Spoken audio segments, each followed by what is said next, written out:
Hai korang, Assalamualaikum. Hari ni Umi nak share resepi laksa telur sarang. Sedap sangat. Dah lama kan tak dapat buat di kampung? Tak apa, kita buat sendiri. Tak perlu pergi Ipoh, tak perlu pergi Kuala Kangsar.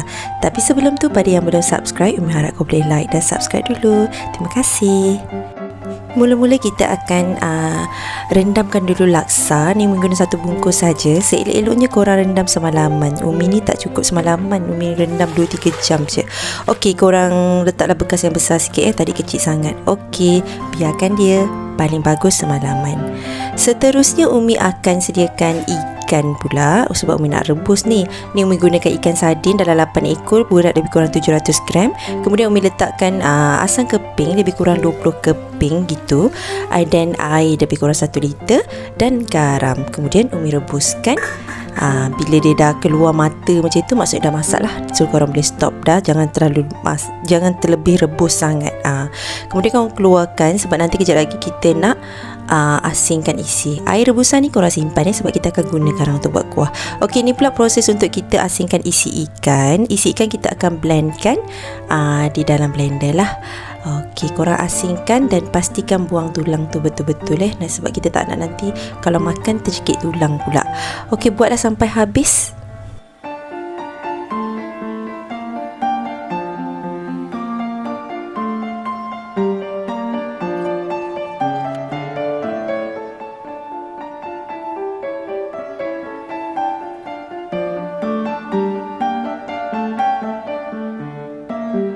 Okey, dah habis ikan ni, korang masukkan air kat dalam blender ni dan korang blendkan. Terpulang kat korang boleh blend kasar ataupun blend halus. Kalau ni suka blend halus macam ni.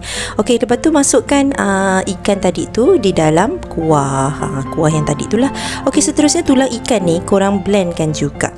Tambah sikit air dalam blender dan korang blendkan. And then lepas tu dah siap blend tu, korang tapiskanlah masuk dalam kuah tadi. Sebab kita tak nak lah dapat tulang tu kan. Tulang tu korang buanglah, janganlah korang ambil sekali. Okey, tapis sampai korang dapat semua air dia tu lah. Okey.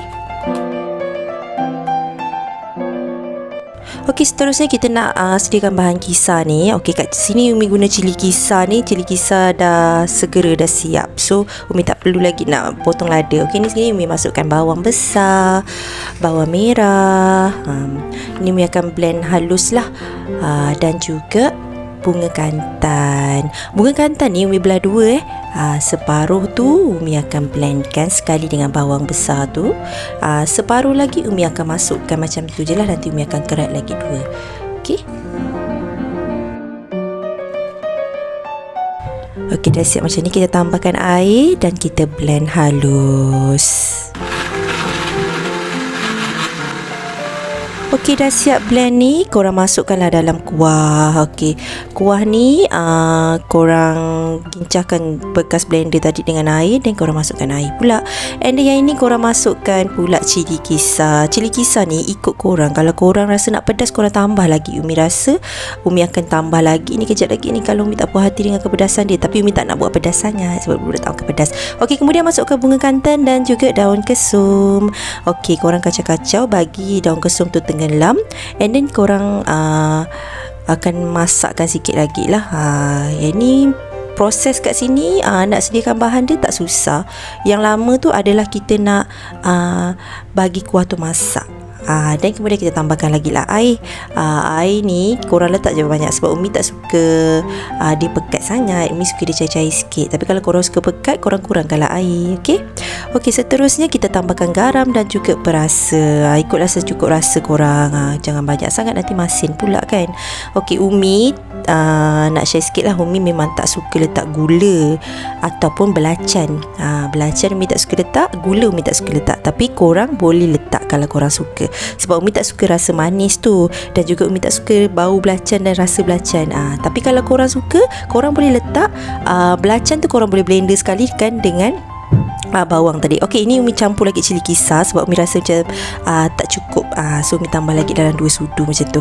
Okey, yang tentang belacan tadi tu korang boleh masukkan sewaktu korang kisar bawang tadi. Gula korang boleh letakkan waktu korang letak garam tadi sekali lah. Okey, ni korang masak lah kuah ni. Kuah ni memang masak lama lah ya. Paling sedap kalau korang masak macam korang nak makan esok, petang ni korang start masak. Okey, ni dia dah mendidih. Bila dia dah mendidih macam ni, korang slowkan lah api sebab Umi suka masak dengan api yang perlahan dan lama. Okey, selalu kalau Umi ada jamuan ke office, Umi akan masak sehari sebelum. So dia akan rasa lagi sedap sangat. Okey, ni dah siap lah kuah dia. So korang boleh hidang kejap lagi. Tapi sebelum tu, jomlah kita menyiapkan benda lain pula lah. Okey, kita proses dengan mi tadi. Okey, mi laksa ni tadi kita dah rendam kan. Ni Umi rendam tak lama. Kalau rendam semalaman dia akan jadi lembut sangat. Okey, tak apa, kita rebus je dengan rice cooker. Okey, dah siap rebus. So korang tuskan air dan letak tepi dulu. Terusnya Umi nak sediakan bahan-bahan sampingan ni. Ni macam ni lah, korang rebuskan telur. Bahan-bahannya ini korang mayangkan ataupun korang potongkan halus. Macam limau ni janganlah potong halus kan. Limau ni belah 2 je lah. Macam ni korang nak potong halus macam mana, ikut korang lah, ikut selera korang yang korang suka. Ni daun pudina Umi saja je kebetulan ada kat rumah kan. Nanti kita letak je kat atas tu seketul macam tu. So Umi tak potong lah. Potonglah timun juga. Lepas tu dah siap potong timun, ada lagi bawang. Kalau tak suka bawang pun tak payah letak pun tak apa, tak payah potong pun tak apa. So ikut selera korang. Yang bahagian hiasan ni Umi potong-potong je.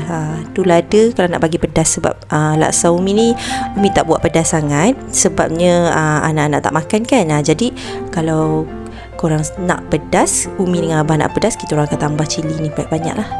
Okey, dah siap ni. Korang letakkan dalam satu pinggan atau korang letak dalam bekas ke apa-apalah suka hati korang. And then kemudian korang kopek pula telur yang korang dah rebus tadi, korang letaklah kat tengah tu. Okey, dah siap pun bahan sampingan ni. Senang je, sekejap je buat dia kan. Okey, seterusnya Umi nak ajar korang cara buat telur sarang. Yang ni bahan yang korang perlukan. Korang perlukan telur dan acuan roti jala yang ada 5 lubang. 3 lubang pun boleh, tak ada masalah. Okey, mula-mula korang pecahkan dulu telur dalam ni sebab kita nak kocokkan dulu telur tu. Okey, dan kemudian lepas dia dah dikocok macam tu, kita akan masukkan di dalam bekas acuan roti jala ni lah. Ini penting tau. Sebab senang nanti kalau korang nak buat dia bersarang gitu. Okey, korang kocok-kocokkan lagi. Dah tutup tu, korang kocok-kocokkan lagi dalam acuan roti jala tu. And then kemudian korang sediakan minyak yang banyak macam ni. Sebab tu Umi pakai saucepan je. Okey, kemudian korang kocokkan lagi ni telur ni sebab saja je nak bagi dia kembang-kembang kat dalam tu. And then bila minyak dah panas, korang boleh dah letak. Macam tu. Nampak tak cara dia? Barulah dia bersarang cantik nanti. Okey korang, yang ni proses ni korang tunggulah dia masak. Umi tak cut, cuma Umi lajukan sikit supaya korang boleh tengok proses macam mana dia jadi sarang tu. Tapi kat sini Umi jenis tak sabar sikit. Kalau boleh korang biarlah dia dah bertukar jadi warna golden-golden gitu baru korang balikkan. Tapi Umi ni macam tak sabar sikit kan. Kejap-kejap kan Umi balikkan, kejap-kejap Umi balikkan. Sudahnya dia terpecah pula. So korang tengoklah proses dia sampai dah jadi dia masak nanti. Okey.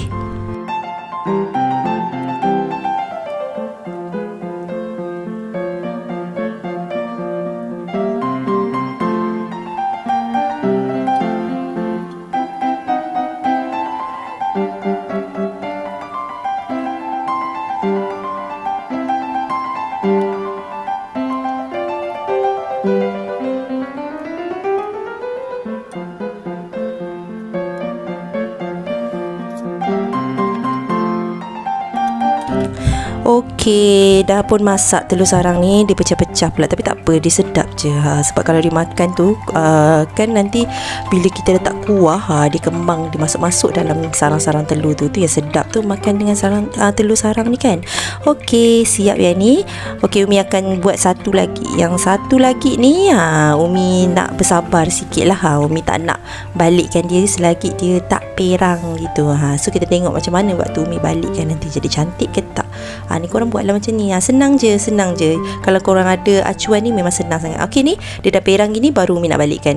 Cap, kan jadi sebiji gitu. Korang boleh buat macam ni nanti ya. Okey korang, masa untuk menghidang. Okey, kat sini Umi letakkanlah telur sarang tu. Yang benda lain tu Umi dah letak awal-awal. Okey korang tengok cantik tak? lawa kan. Jadi korang sarang ni, Umi first time buat tahu cara macam ni. Sebelum ni Umi buat cara lain tak jadi sangat. Yang ini jadi, alhamdulillah. Okey korang, seterusnya Umi akan tuangkan kuah. Okey, kalau korang suka kuah yang pekat, macam Umi cakap tadi lah, korang kurangkan air.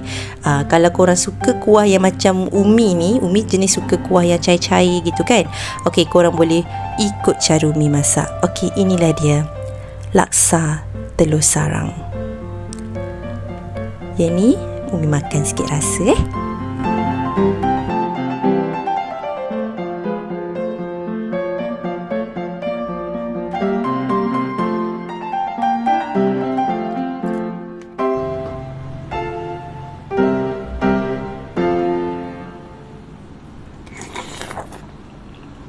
Okey korang, terima kasih. Jangan lupa untuk like dan subscribe. Bye.